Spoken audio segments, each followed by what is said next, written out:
Mootummaan qoratteeji xaa'oonis facaasanii diilee aadaatiin facaasanii barmi gombatti sana facaasanii kan caalaa kana caala jechuudha. Isa kana yoo babal'ifne uummanni keenya xaa'oon qaala'ee jira. Xaa'oon nurraa hambisaa lammaffaa oomishi isaa inni kan guddaadha. Sadaffaa immoo carraa hojii duumu jechuudha. Namni asii bara Somaaliyaa irraa fiduu jiranii Dabub irraa fidaa jiranii warra markokumfaan dargaggeessa asitti uumnee.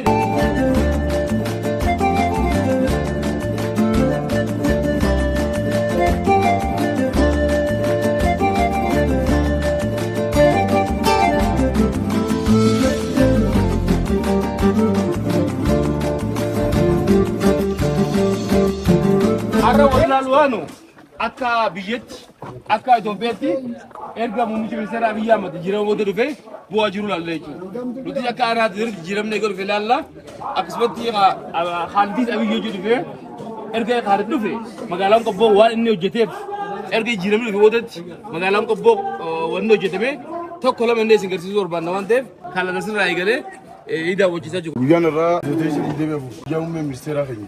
Immoo hamaa san keessa guyyaa 17 walgahii ta'an san booda guyyaa gama aangootti dhufe sababeeffachuudhaan zoteeshin deemeef guyyaa irraan tanaa hojiilee jijjiiramni kun fide. Akkuma argaa jirtan baandaroonni garaagaraa kun hojiilee hojjetamte jechuudha. Hojiin tun kan namni tokko hojjete osoo ta'in kan tokkummaadhaan harka wal qabannee keessattuu akka waliigalaatti ajandaa muummee ministeeraati. Muummee ministeera magaalaa miidhagsuu godhu, magaalaa bareedduu, magaalaa nama hawwatu. Sanamni qulqullina magaalaa qulqulluu godhuudhaaf magariisa godhuudhaaf hojii jalqabnee asirratti mul'isa. Akkuma argaa jirtan kun koriidara jechuudha. Akkasuma kunis ifaadha. Ifaa bahuudhaadha. Kun koriidara misoomaati. Koriidarri kun waa hedduu gaariidha. Bareedina magaalaatiif gaariidha jechuudha. Akkasuma kunis kabara dabreeti hojii inisheetiivii kilaastera horsiisa lukkuuti kan caaluutii fi kan killeeti kunis kabara dabree hojjetame jechuudha. Hojiilee misoomaa garaagaraa rakkoolee bulchiinsa gaarii turan kan magaalaa keenya keessatti hojjetamaa turan jechuudha. Akkuma argaa jirtan koobilistooniidha. Akkasuma rakkoo galaanaa magaalaan ta'e tun gaaraan marfamtee argamtu waan ta'echa bo'oon galaanaatiin bifa kanaan kan hojjetamu ta'uu isaati. Akkasuma magaalaan keenya loodara mataa isaa dandeessi kan qabdu ta'uu isaati jechuudha. Loodarri kun daandii baasuu ni fayyada. Akkasuma balaa garaagaraatiin illee gaafa dhufte akkuma yeroo darbe maaddaan gaafa gubatu egaa rabbiitii maaltu nu sattare. Loodarraan nu sattare egaa rabbiitii. Fincaanii uummataa iddoo jaataraatii fi iddoo jal'aabaatti illee kan hojjetame ta'uu isaati. Gabaasni dhufaa mana murtii aadaati. Haqa walootiif mana murtii aadaa mootummaan keenya jeebisaniin kan hojjetame ta'uu isaati. Akkasuma kunis mana qusannaati. Mana qusannaa rakkoo mana jireenyaa furuudhaaf kan hojjetame ta'uu isaati jechuudha. Akkasumas mana barnoota bu'uura boruu yantartooti. Kunis mana barnoota sadarkaa tokkoffaadha kan yeroo dirree ijaatti argisiisan jechuudha. Manni kun kan diigamee hedduu isheen keenyallee manni kun qobboon fakkaatu jechaa ture sanii. Kunis mana barnoota bu'uura boruu hirmaannaa uummataatiin hojjetame iddoo reejetti kan hojjetame ta'uu isaati. Akkasuma kunis iddoo caataraati. Wanni manaan jiru kun hawgaa tokkooti miti. Bitootessa 24 sababeeffachuudhaan injifannoo paartiin bilaayinaa fidde. Inni kun waajjira gandaati. Tajaajila haaraa godhuudhaaf bara kana ijaarame waan ta'eef adda waltaa gabaatee. Inni kun muuzata shuukaalchar jedhama. Muuzni kun muuza kana. Yoo kam xiqqaate firiin isaa guruun takka firii 300 hamma 700 qaba. Inni kun amma eessa geessu jira amma muuzota dadar eessa geessu jira harka eessa geessaa jira. Jijjigaa geessaa jira. Iddoo adda addaa geessaa jira waan ta'eef uummanni gaafa jimaa rakkishee uummanni muuza kana qabu balaan barreen gaddaasan ittiin buune jechuun nagaan jiranii. Inni kun ammoo maali? Buna shanyii filatamaadha. Inni kun mudhii mucoo tanaa gadiidha. Shanyii filatamaadha.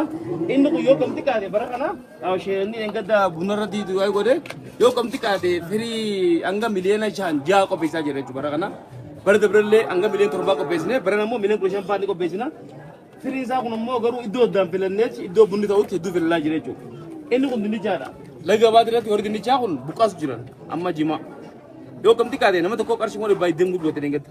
Dinicha sana bilchaatee ammoo guyyatti makiina kudhanii baajira laga baatirraa. Kunis bu'aadha. Inni kun ammoo gireedara aanaa tatirii magaalaa Obbootee jilbinne.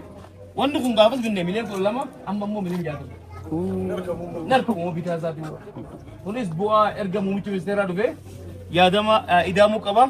Waa hunda caalaa kaanuti sammuun keenya guddaan du'aa'ii ulamoota qabannee imaammataa fi tarsii mootummaa kana qabannaan uummata keenya uummata waan kadhanne uumuu dandeenya waan ta'eef ulfaadhaa galatomaa. Keessatti hojjetamte waliin qindooyne daawwachuudhaaf kan bakka kanatti wajjin argamne kanaaf immoo hojii hojjetame kana isinis akkuma agartan kana keessattuu magaalaa Qobboo keessatti hojii baay'eetu hojjetame. Magaalaa Qobboo qofa keessatti osoo hin taane aanaa Didar keessatti gandoota garaagaraa keessatti bitootessa 24 yookaan erga Oromoon aangoo qabatte as hojiin hojjetame. Baay'een isaa kan lakkaa'amee dhumuu hin dandeenye lafarra jira waan ta'eef jecha carraa kanaan immoo hojii san hunda daawwachuudhaaf kan dhufne waan ta'eef keessummoonni guyyaa kana asitti argamtan ulamaa'onni keenya ulfaatoon biyya kana nu wajjin qabdanii du'aayiidhaan akka nuti geggeessinu asitti nu jalatti qabdanii nu wajji eeguu jirtan akkasuma kabajamoo bulchaa keenya qindeessummaa isaatiin mataan yoo fayyaa qabaatee qaamni guutuun fayyaa qabaatee socho'ee hojii isaa geggeessuu danda'a.